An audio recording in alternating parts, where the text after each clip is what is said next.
Welcome, I'm Leslie Liao, and here's what happened this week. There are more than 700,000 registered migrant workers in the country. Many of them work in factories or as caregivers, sending much-needed money to their families back home. But many employers here are exploiting these workers through legal loopholes. TaiwanPlus spoke to two Kenyan men who are now fighting for justice. Chris Gorin has this special report. These Kenyan acrobats came to Taiwan with high hopes for their careers. Instead, they ended up in this shelter for migrants who have been caught in disputes with their employers or fleeing abuse. Because they are involved in a potential human trafficking case, we've been asked not to reveal their identities. They say they were promised opportunities here to perform and exhibit their skills. But everything changed when they arrived in the country. There were no such jobs, and the living conditions were not what they had hoped for. The room we live in a horse stable, and it is a wooden wooden room. So it has a space which some smell of horse come up. They were told performances would come in the future. In the meantime, they were pressured to sign contracts they didn't fully understand, and were forced into manual labor at farms and recycling plants for much less than minimum wage. Even after an inspection by a local labor bureau, nothing changed. 因为他的申请的工作内容其实就是从事马术的表演，好，所以照顾马匹，好，跟维护整个马场环境的，其实算是属于他合法的一个工作的范畴。那当下针对他薪资的部分呢，我们现场检查的薪资是有符合劳基法的规定的。The two Kenyan nationals left to find other employment, only to end up in a similar situation, before a sympathetic party recommended they take refuge in the shelter.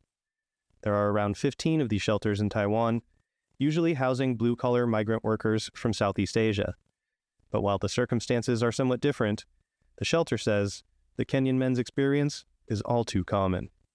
To be used as of their vulnerable situation, taken of their passport, threats, intimidation, and they cannot move freely totally. It's very common for the blue-collar migrant workers to be treated like this, but some of their treatment, I would say honestly, is even worse because there's no oversight at all from the government. Under Taiwanese law, there are two classifications for migrant workers, blue and white-collar workers.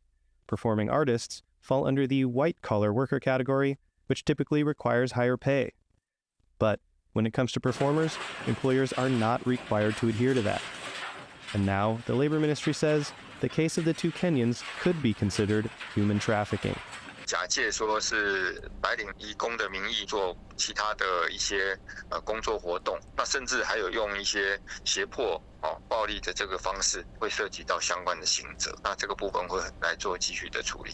But more than anything, the Kenyan performers say they just want to get back to their craft. But for me, if I can get a chance to work in a circus, I will be just grateful, thankful, because that is a talent inside me. I keep on training even if I'm not in a circus or I'm not going to perform anywhere. But because that is the thing, I do it when I was that is the thing which brings me here. According to human rights advocates, the experience of the two Kenyans lured to Taiwan under false pretenses is yet another example of how migrant workers can fall through the cracks to be exploited by craven employers and brokers. And now, they join the growing list of those who will have to wait and see if they can get justice. Scott Huang, Gino Lopez, Tiffany Wang, and Chris Gorin for TaiwanPlus. Young entrepreneurs are finding a home for their startups in the Taiwanese countryside. Our reporter Tiffany Wang heads to the south to find out how a new initiative is supporting the country's growing creative tech industry. Fighting ghosts through augmented reality. This game, supported by the new Jiayi Culture and Technology Innovation Lab, combines Taiwanese history with the latest tech to take players to a different time and place. It's run by one of many new startups taking root in the southern county, a place that's also uniquely inspired their product. 所以在这个文化历史这么浓郁的地方，那我们再带入这个科技艺术进来。 Many of these new tech talents found Jiayi by chance, like Zhi Xiang-o, who's from nearby Yunlin County, but studied mechanical engineering in Jiayi. He's now a product manager at a startup that uses VR and AR to provide industrial solutions. He says that in Jiayi, he feels a sense of teamwork as startups grow together. 创新基地这边有这个机会，可以跟在地的新创公司去做合作，然后去帮助新创公司来发展，那就觉得这是一个很好的机会。Jiayi is known for its agriculture, but has recently been developing its tech industry. And local officials say their next step is to convince young innovators from the county to stay in their hometown. 我们希望未来的嘉义呢，可以是一个结合传统跟科技，让嘉义重新被更多的人看见。And that transformation is already beginning as more people seek opportunities at the new science park under construction, and as young students get a head start on tech education. Jiayi may soon be known for much more than its agriculture, adding new, innovative, and cultural technology to its credentials, too. Andy Xue and Tiffany Wong in Jiayi County for TaiwanPlus. Taiwan's picturesque Xiaoliuqiu is taking action to protect its environment as visitors to the small offshore island will soon have to pay conservation fees. Starting in July, visitors to 3 protected coastal areas will be limited to $300 a day and will need to pay around $2 for entry.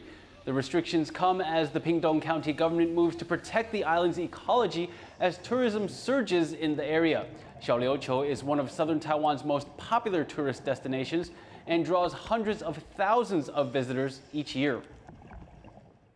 A Maori basketball team is touring Taiwan. Their visit is aimed at promoting cultural and sporting connections between New Zealand and Taiwan, given that their indigenous links go back thousands of years. Louise Watt went to meet the team.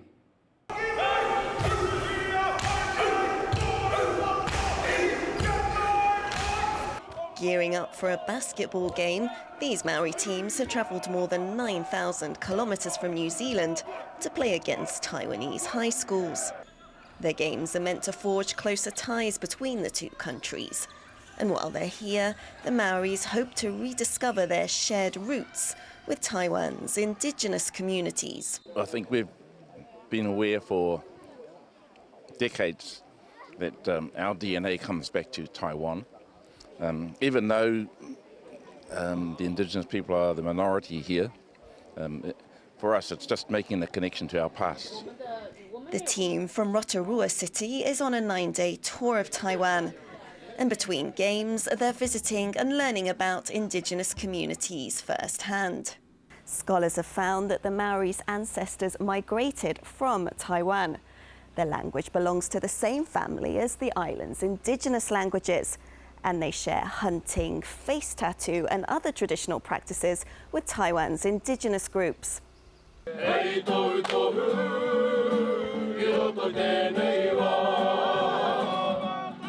The Maoris' trip has been organised by a Taiwanese national who used to live in New Zealand and previously ran an international school basketball competition. It's funded in cooperation with the Maori Teams Association and local governments in Taiwan. Indigenous leaders are seeing similarities between them and their guests.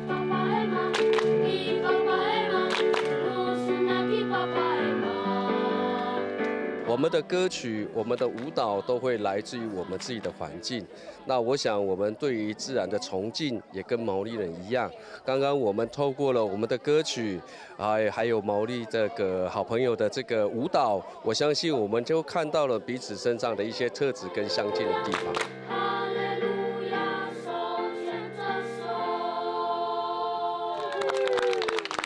These kinds of links help to promote a Taiwanese identity that's distinct from neighbouring China, which claims sovereignty over Taiwan and threatens to take it by force.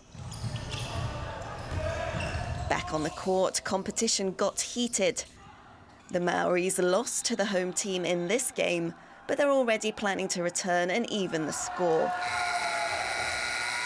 And it's that strengthened historical and emotional connection that makes this exchange a true victory for Taiwan.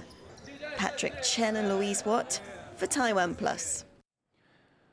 Taiwan star Taekwondo athlete Luo Jialing is managing an injury ahead of her second Olympic Games. Sandy Chi found out how the Tokyo Olympic medalist's perseverance could bring her the gold in Paris.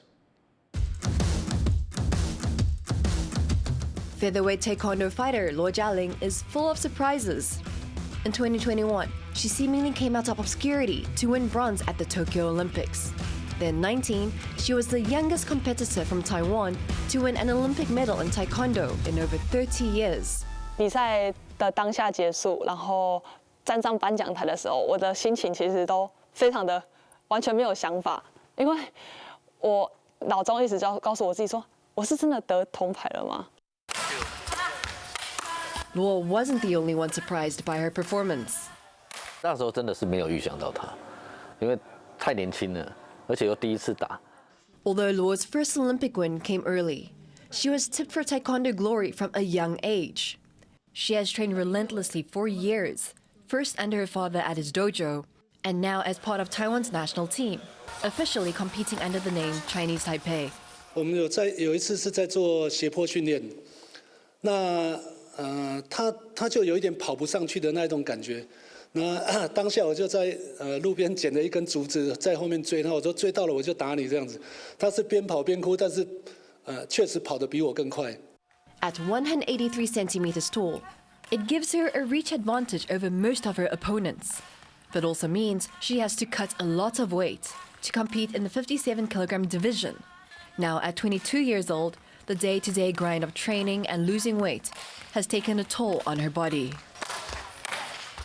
去年我一整年参加了10几个比赛，等于我要降10几次体重，所以我的骨密度那些就是骨质其实都有比较偏低的一个状况。对，所以现在就是营养品吃很多。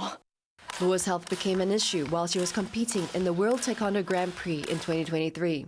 Mid-tournament, she felt a sharp pain in her rib, but chose to fight through it.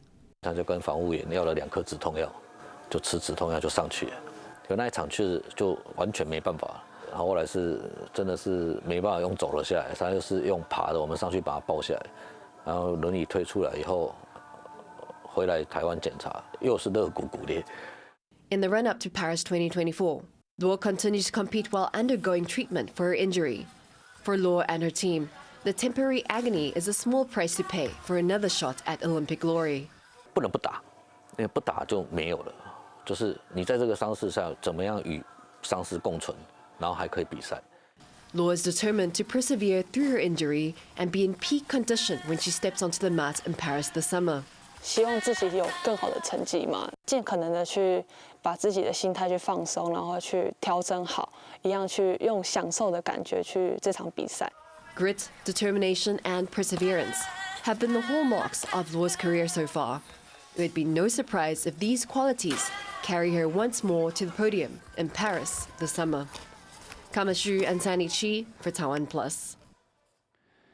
Taiwan's national team is showing off their new Olympic uniforms ahead of Taipei Fashion Week. 很荣幸可以代表这次的参赛选手，现在是这套服装。然后呢，其实从材质的舒适度，然后到一些理念，都能感受到设计师的用心跟坚持。 那我会好好保存这套衣服的，然后我也很以参加奥运为荣。